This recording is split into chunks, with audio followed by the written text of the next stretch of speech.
All disease begins with the gut. That's something Hippocrates taught us 2,000 years ago.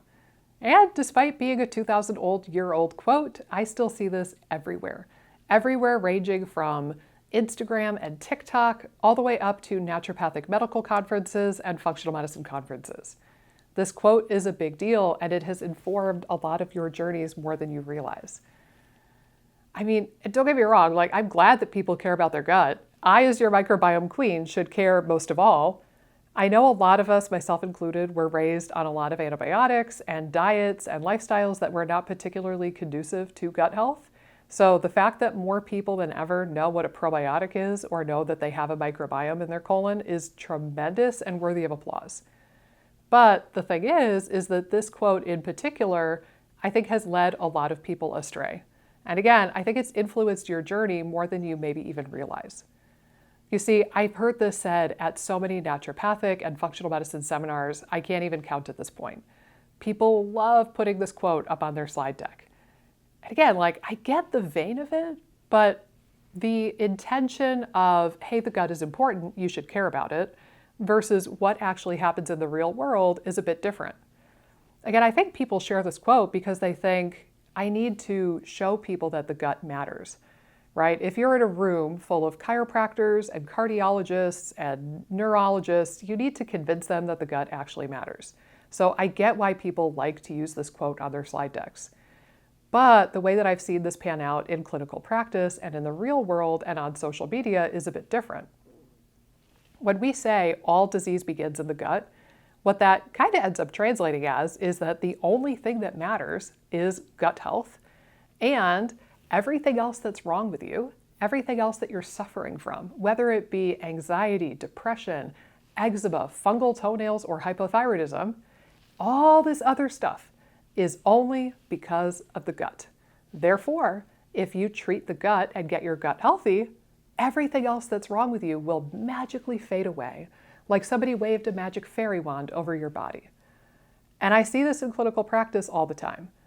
Well-intentioned holistic or functional medicine or naturopathic medical doctors will do a thorough workup, including an assessment of hormones and nutrition and nutrients and blood work. But the moment you get even a single positive test result in the gut, it's like they forget everything else that they ever learned. Oh, you have a positive diagnosis of SIBO or leaky gut or candida? Nothing else matters. Now we have to laser in on the gut because remember, if we fix the gut, everything else magically goes away. Or at least that's the promise that we've all been sold.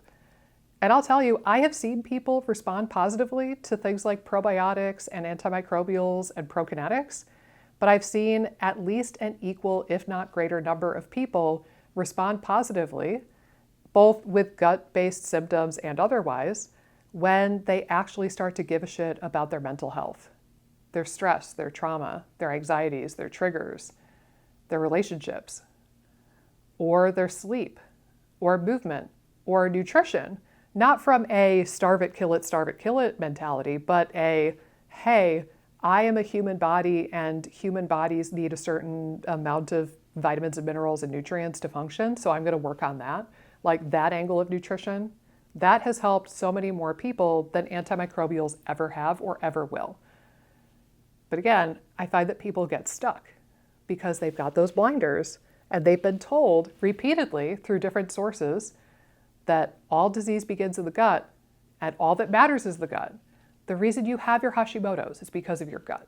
The reason you have such and such, eczema, whatever it might be, is because of your gut and nothing else. And that's just, at the worst end of the spectrum, it's a lie. But if I'm being as forgiving as possible, I think it's just an incomplete view of the world. If all disease began with the gut, we wouldn't have other specialties in medicine. We wouldn't have brain specialists and foot specialists and endocrinologists. We would just have gut doctors. And again, I'm not knocking this, I'm here because I love the gut. But again, I'm trying to preach to you here today that the gut is not the only thing that matters. And it never will be. And knowing the demographic of people who watch my videos and who end up inquiring about working with me, I can tell you that the vast majority of you watching this video right now are stuck not because there's something missing in your gut, It's not that you haven't found the world's most perfect, beautiful antimicrobial. It's not that you haven't found the world's most perfect probiotic. It's that you have the blinders on and you're focused so much over here that you're ignoring something that's right here 3 inches from your face. And I say this without judgment, by the way, like we're only human, myself included. And it is really freaking hard to be 100% objective about your own journey, especially if that journey has been frustrating or painful. So it kind of makes sense that a lot of people get stuck in this rut and with the blinders on and they can't see something 2 inches from their face. That's just kind of human nature. I mean, I myself have had plenty of instances where I thought one thing, but then coaching or another medical provider taught me something else. Or another great example, I thought for many, many, many years that because I eat meat and I do eat red meat about once a week, I thought for sure, without a shadow of a doubt in my mind, that I got enough dietary iron. And I thought that for years. Even when my iron started to look a bit low, I still said verbally out loud, well, I know I'm getting enough iron, so this is crazy. It wasn't until I put my money where my mouth was and I actually did some tracking, objective tracking, that I realized I do not get enough dietary iron. So take this from me, somebody who's in the healthcare space, in the nutrition space, and I know things about nutrition. Even my ability to be honest and objective about my situation and my nutrition was imperfect because we're only human. And it's okay. This is the journey, right? Like this is the only journey we get as far as we're aware. We get this human experience here on planet Earth. But if there's anything I can teach you today, it's A, to not hyper-focus or hyperfixate on the gut alone at the expense of everything else. So yeah, you could do a gut diet like low Fodmap, but at what expense? Either nutritionally, in the form of prebiotic fiber, vitamins and minerals, or in the form of stress and your relationship with food and your ability to go to social outings. Like you could do things for your gut, but you need to look at the whole picture when you're making these choices.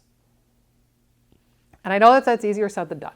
I know that you have probably had the blinders on for so long that the world feels kind of scary and foreign and weird without them. So it might be a big ask for me to tell you on this YouTube video here on the internet, hey, you just need to take your blinders off. But this is where accountability and coaching and objective feedback can make a world of difference. And this is where I get to do my little plug for Fodmap Freedom, which is actually enrolling right now. Like right now, right this minute, you could go to fodmapfreedom.com/enroll and you could learn more. And I'm going to link the link down below so you can click it easy enough. But this is where the coaching and the accountability and the Q&As and the feedback is really crucial. I've been asked many, many times over the years if I would make a cheaper lecture-only version of Fodmap Freedom, and my answer has been and will always be no. I mean, I get why people want that, I understand, but to me, the whole point of Fodmap Freedom is the coaching and the feedback and the objective kind of back and forth. If it was just about the lecture content, it was just about the knowledge, I would put it here on YouTube for everybody to access. But the coaching and the feedback and the objectivity and getting out of your head and letting somebody else give you feedback is what actually makes Fodmap Freedom work, in my opinion. So if that's something that you're craving, if you have an understanding that you've been over here for a long time and you need to expand your vision of the world, or if you're just, if you don't get what I'm talking about whatsoever and you just know that you need something different and you're ready to say, Nikki, take the wheel, I don't know what you're talking about, but I'm going to trust you on this one, then come on over to Fodmap Freedom. Like I said, the link is down below. We're enrolling right now. After this, we won't be enrolling again until 2025. So if you want 2024 to be the year that you become SIBO-proof, Candida-proof, leaky gut-proof, and probably proof of other stuff too, then I really hope you'll consider joining us this week. Hey guys, if you like this video, be sure to subscribe, ring the bell, click the like button, and leave a comment down below with the videos that you would like to see me do next. Doing all of those really helps support the channel and support my efforts in making as many videos as possible for you guys. Thanks so much, and I'll see you in the next video.